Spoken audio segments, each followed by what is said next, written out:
I know that gets you into triple negatives, and I'm sorry. I mean, if in fact you're arguing, as I understand it, it's very important for us to have people who are willing to oppose the president, in this case, in the example you just gave. So by not offering the alternative views, you've laid out a variety of advantages that you argue in here when we have an opposition. So if you don't oppose, are you being disloyal? Well, essentially, loyal opposition serves as a mean to encourage deliberation. It offers, and as mentioned earlier, we want to avoid de Tocqueville's tyranny of the majority. And inherently in democracy, that tyranny will arise unless the minority's alternative policies or solutions or even viewpoints are represented. So opposition serves as a mean to get every voice represented. So it's like an indirect representation in a sense. So it is essential to the functioning of democracy in that way. I think it's a case-by-case basis. When we look at some, if it is in their firm belief that this is against the best interests of government in our country, and if the president is expanding his power too far, then yes, they should oppose, and that's a very loyal thing to do. But if it is their firm belief in that situation that perhaps President Bush needed to take those far steps for national security, then they did the right thing in being loyal to him. So you classify the filibuster as obstructionism. Should we apply the same principle case by case to filibusters? Or is it, in fact, always a case of obstructionism? Well, like any power, it can be abused. There are instances where obstructionism can be constructive, or it can just simply be obstructionist in a way, and delay progress, slow it, or obstruct it entirely. We see an example where a representative had wanted an up or down vote, and he simply wanted the up or down vote, and after every speaker, he motioned to adjourn just so he can get that vote. Now, in this way, it was a legitimate issue that deserved legitimate deliberation and a legitimate vote. The framers did not provide for the existence of political parties in the Constitution, but what evidence in the Constitution itself do you see for the framers' understanding of the importance of a loyal opposition? I think the fact that the Constitution was very much based on consent of the governed and popular sovereignty, the idea that the people are the sovereigns and the ultimate power. The founders saw that beyond it just being a tyranny majority for the ultimate power, we also had to hear those other voices which might not necessarily agree with the majority. And that is really kind of a bulwark of the loyal opposition, and that's kind of how they worked it in. And they realized that the key to the country's stability and happiness would be a cooperation and the realization that there are other views, and that the best part of democracy is compromise, and that all ideas don't necessarily come from one specific place. So what is going on right now in terms of gridlock in Congress?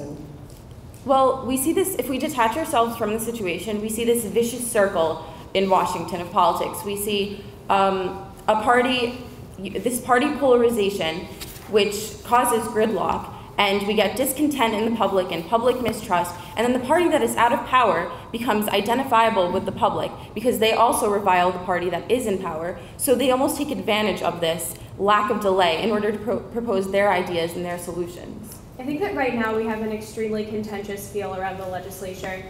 For example, right after the health care bill passed, Senator John McCain stated that the Democrats can no longer expect any cooperation for the rest of the year from the Republicans. He stated that they had poisoned the well with their tactics of passing the health care bill, and I think that sort of feeling is really preventing any sort of bipartisan cooperation. People are really complaining that the health care bill was not a bipartisan effort, but how can we expect bipartisan cooperation when we have people stating that the majority party has poisoned the well, or the minority party even poisoning the well? Well, why are we worried about that? We don't have divided government now. We have Democratic majorities in both the House, Senate, and the White House. But we need to prevent the tyranny of the majority. I think that's the most important thing about a loyal opposition, is that Alexis de Tocqueville stated that the greatest thing in America is that we have this compromise and we don't really have this tyranny of the majority. But it's a danger when you have a democracy like ours. I think that we do have a united Congress and a united president under the same party, but that doesn't mean that the minority party's views are irrelevant. They're very relevant, and I think to get the depolarization that we really need people to start reaching across party lines, and I don't think that's happening right now. We definitely see a problem with also judicial nominations, and that's a place where we're getting obstructionism rather than a situation where we're seeing anybody working together, as we've seen Senator Richard Shelby place a blanket hold over 70 of President Obama's judicial nominations, and we also have 34 judicial nominations of President Obama who were waiting for more than 6 months before their vote had even gone to the Senate. How do you determine then when loyal opposition becomes obstructionism?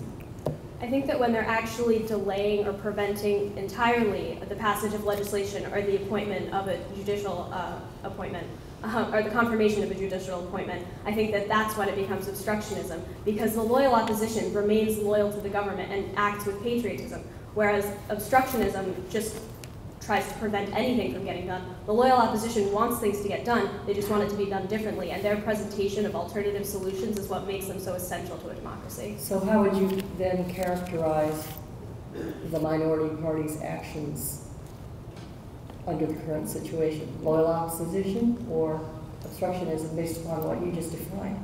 I definitely think we have more of an obstructionist minority party right now, because of just the fact that we do have they're not willing to compromise at all. They just keep saying no, no, no. Even when the Democrats said, okay, we'll try to include some of your ideas, they still said no. And that really polarized the party. And Evan Bayh, Senator Evan Bayh, then went ahead and said, I'm not going to run again just because of how polarized these parties have become. I agree with Lyle. We see recently with the healthcare bill that just passed.